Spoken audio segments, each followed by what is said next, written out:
Assalamualaikum warahmatullahi wabarakatuh. Nama saya Nikita Azura dengan NIM 23505010711301.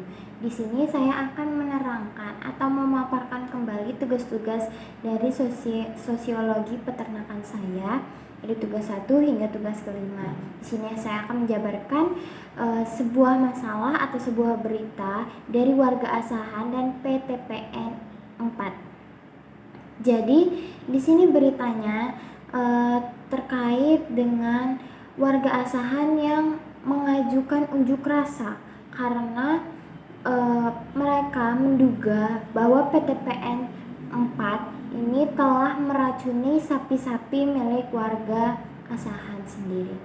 Lalu di sini saya akan memunculkan video cuplikan untuk kalian semua melihatnya. Thank you.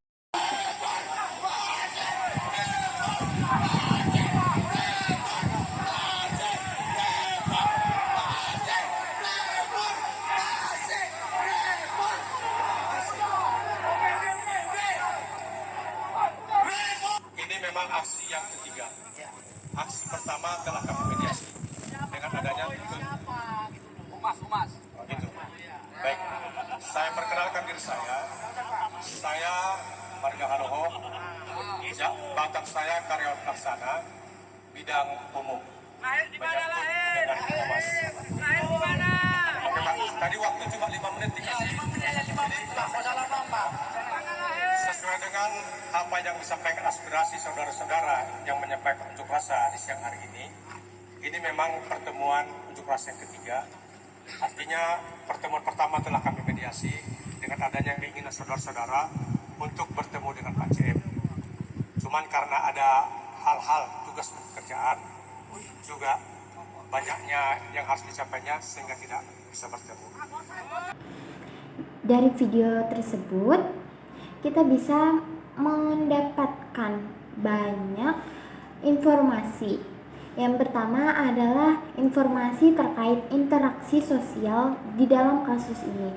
Jadi, ada beberapa orang atau ada beberapa instansi yang terkait dengan kasus ini sendiri. Yang pertama, warga asahan dengan perusahaan PTPN 4. Interaksi sosialnya ini adalah disosiatif atau konflik. Kenapa? Karena adanya tuduhan dari warga asahan ini terhadap perusahaan PTPN 4 mengakibatkan adanya ketenggangan atau kerenggangan di antara kedua belah pihak ini yang menyebabkan konflik. Yang kedua, itu ada interaksi antara warga asahan, media pemberitaan, dan perusahaan PTPN 4. Jadi ada tiga instansi atau tiga makhluk sosial yang terikat dengan kasus ini. Nah, kenapa mereka terikat? Itu karena mereka memiliki interaksi cooperation atau bargaining. Jadi ini terjadi karena adanya pertukaran keuntungan antara pihak warga dan perusahaan dengan media, di mana warga dan perusahaan bisa lebih mengungkapkan pendapatnya agar publik bisa menilai sendiri, dan bagi media mereka mendapat bahan untuk publikasi.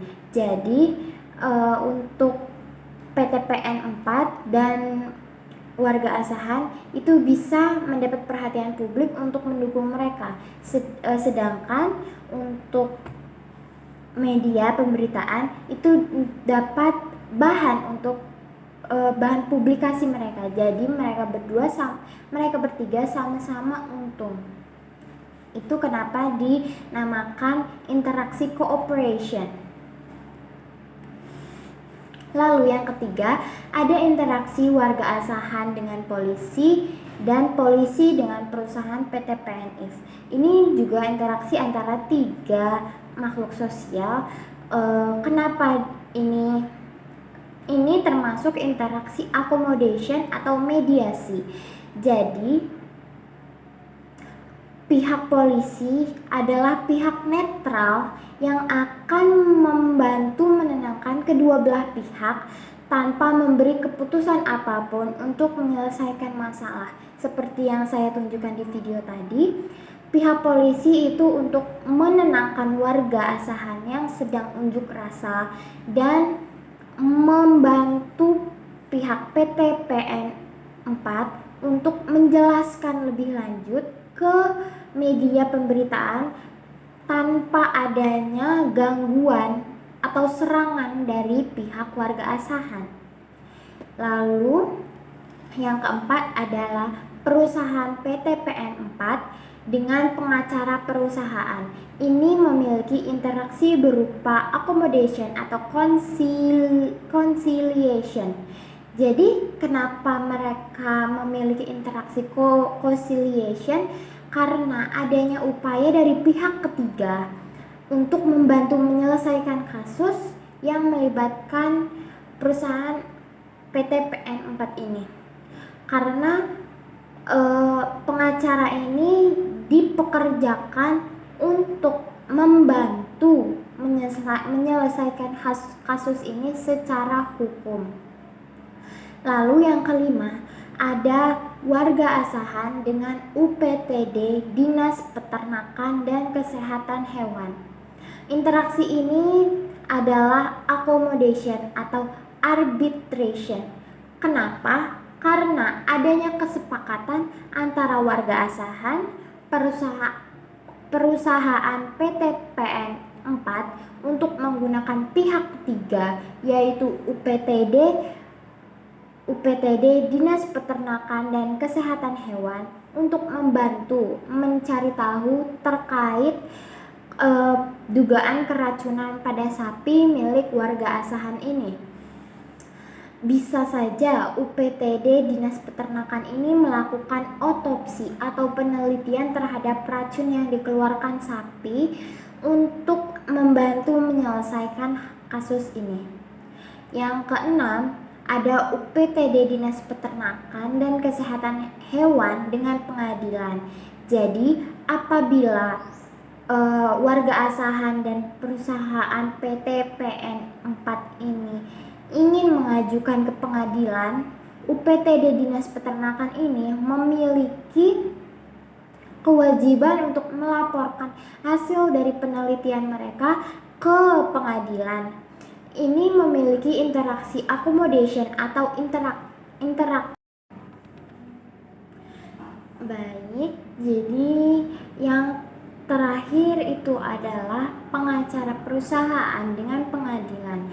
Ini memiliki interaksi accommodation atau conciliation dikarenakan pengacara perusahaan mewakili PT PN 4 untuk menyuarakan pendapat dari sudut pandang PT PN 4 untuk menyelesaikan masalah sampai putusan pengadilan keluar. Untuk selanjutnya apa?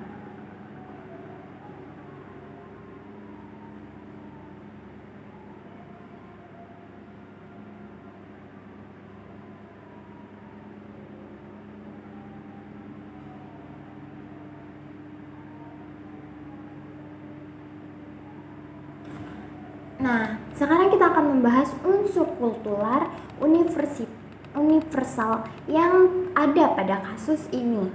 Unsur kultural universitas ini jadi di sini saya akan membahas tentang unsur kultural universitas pada kasus tersebut. Setelah kita membahas tentang apa saja Ashibal. Jadi di sini saya akan melanjutkan terkait dengan unsur-unsur kultural universal pada kasus ini. Tadi kita sudah membahas tentang interaksi sosialnya, siapa saja yang terkait dengan kasus ini. Sekarang saya akan membahas menurut Kluckhohn.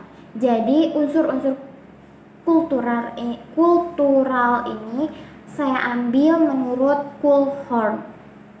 Yang pertama itu ada sistem ekonomi dan sistem nilai. Jadi ekonomi ini salah satu hal yang paling dasar di universal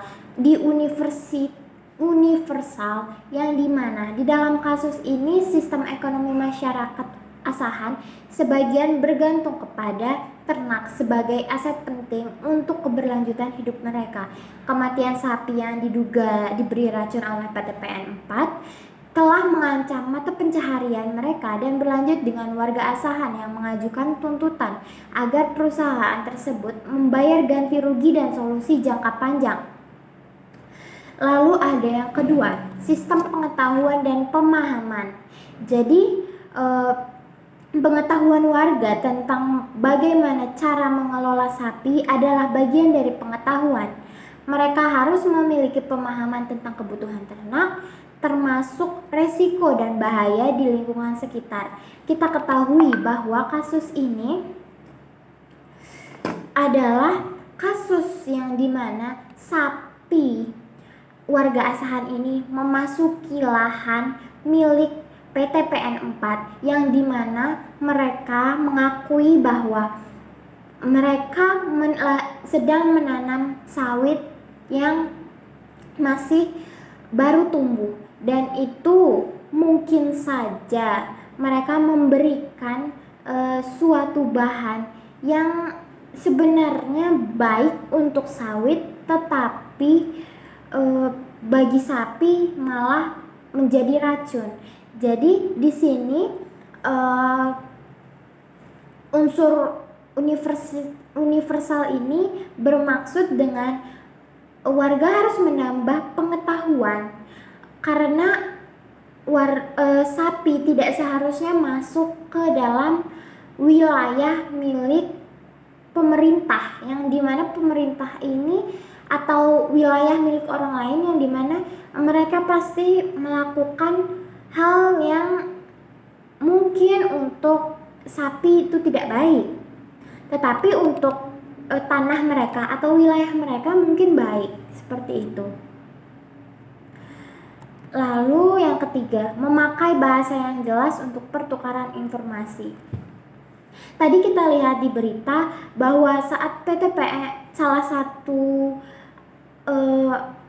satu pekerja atau salah satu atasan dari PTPN 4 ini ingin memberi penjelasan dengan media, warga asahan ini langsung menuduh atau tidak mendengarkan secara jelas dan berapi-api seperti itu. Jadi di sini di unsur universal ini kita harus memakai bahasa yang jelas untuk pertukaran info dengan tenang, dengan jelas, agar konflik yang muncul akibat kurangnya komunikasi dan informasi dari kedua belah pihak ini tidak terjadi larut-melarut.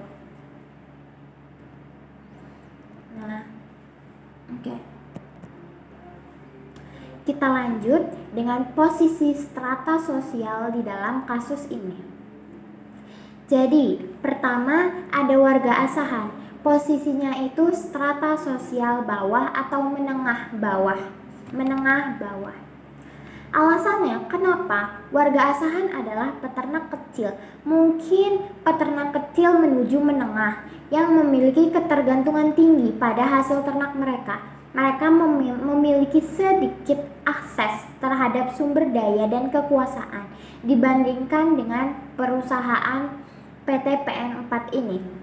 Lalu PTPN 4, yang kedua adalah PTPN 4. Jadi posisinya ini strata sosial atas atau elit ekonomi, karena mengingat dari PTPN 4 ini adalah milik dari pemerintah, pastinya strata sosialnya atas karena mereka memiliki kekuasaan ekonomi yang signifikan, aset yang luas, dan pengaruh politik yang sangat besar.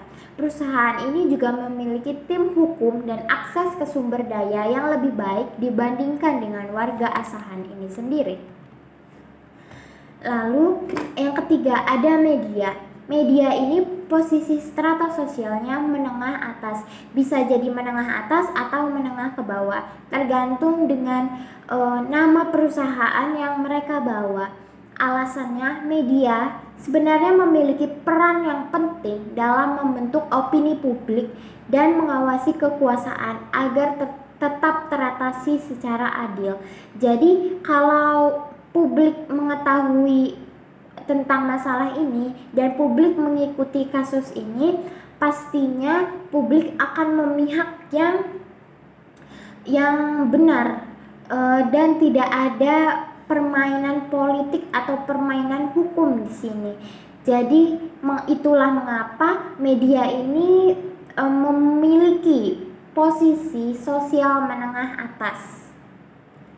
Media ini memiliki pengaruh yang signifikan dalam kasus ini dengan mempublikasikan masalah ini dan memberikan tekanan pada pihak-pihak yang berwenang untuk melakukan mediasi atau untuk melakukan penelitian yang rinci tanpa ada tumpang tindih antara strata menengah bawah dengan strata sosial menengah atas. Lalu ada polisi. Polisi di sini strata sosial menengah. Kenapa? Karena polisi memiliki wewenang untuk menegakkan hukum dan menjaga ketertiban. Mereka hanya menjaga, tetapi warga asahan dan PTPN 4 itu sangat respect terhadap polisi. Tetapi mereka tidak memiliki kuasa yang cukup tinggi untuk membantu menyelesaikan. Mereka hanya untuk menjaga ketertiban dari unjuk rasa tersebut. Lalu yang kelima adalah pengacara perusahaan. Posisi ini strata sosial menengah atas. Kenapa? Pengacara perusahaan ini mewakili kepentingan PTPN 4 dan memiliki pengetahuan hukum yang mendalam. Mereka memiliki akses ke sumber daya yang lebih baik dibandingkan dengan warga dan diharapkan dapat membela klien mereka secara efektif. Lalu yang keenam ada UPTD Dinas Peternakan. Posisi UPTD ini menggapai strata sosial menengah. Alasannya, karena UPTD Dinas Peternakan ini memiliki peran dalam mengawasi kesehatan hewan dan memberikan pernyataan yang objektif sesuai dengan ilmu kedokteran terkait sapi yang mati kepada peternak. Mereka memiliki pengetahuan tentang masalah peternakan, tetap memiliki keterbatasan dalam hal kekuasaan dan sumber daya. Itulah mengapa mereka tidak mencapai strata sosial tingkat atas, tetapi hanya strata sosial menengah. Lalu yang ketujuh ada pengadilan negeri. Pengadilan negeri ini sendiri mencapai posisi strata sosial atas karena pengadilan negeri adalah lembaga negara yang memiliki wewenang untuk menyelesaikan sengketa hukum. Pengadilan ini memiliki peran penting dalam menentukan siapa yang benar dan siapa yang salah dari hasil penelitian UPTD dan hasil pernyataan dari bagian hukum perusahaan PTPN 4 ini sendiri. Lalu ada social mobility. Social mobility dalam kasus ini itu warga asahan adalah horizontal karena awalnya warga asahan itu hanya sebatas peternak biasa. Namun dengan adanya kasus ini mungkin setelah kasus ini selesai, warga asahan bisa menjadi subjek perhatian publik dan media. Peran mereka berubah menjadi kelompok yang memperjuangkan hak dan keadilan. Lalu media itu mendapat social mobility yang horizontal karena peran media dalam kasus ini sangat krusial. Media tidak hanya melaporkan peristiwa tetapi juga turut membentuk opini publik dan menjadi kekuatan sosial yang mendorong perubahan. Lalu ada UPTD Dinas Peternakan. UPTD ini mendapat social mobility horizontal. Lembaga ini menjadi sorotan karena kasus ini diharapkan dapat meningkatkan kinerja dan pelayanan mereka kepada masyarakat peternak. Lalu ada yang keempat dan yang terakhir itu PTPN 4. PTPN 4 ini mendapat social mobility bisa saja vertikal, bisa saja horizontal. Kenapa? Karena sebagai perusahaan besar Dampak yang akan dirasakan akan lumayan membuat perusahaan naik atau turun tergantung hasil dari kasus tersebut. Apabila kasus terbukti bahwa PT PN 4 tidak melakukan pembunuhan sengaja terhadap para sapi milik warga, perusahaan milik pemerintah ini akan aman dan namanya akan tetap baik. Tetapi apabila perusahaan ini terbukti bersalah, maka nama perusahaan akan turun dan menjadi buruk di mata masyarakat sekitar. Sekian penjelasan kasus dari saya. Terima kasih. Wassalamualaikum warahmatullahi wabarakatuh.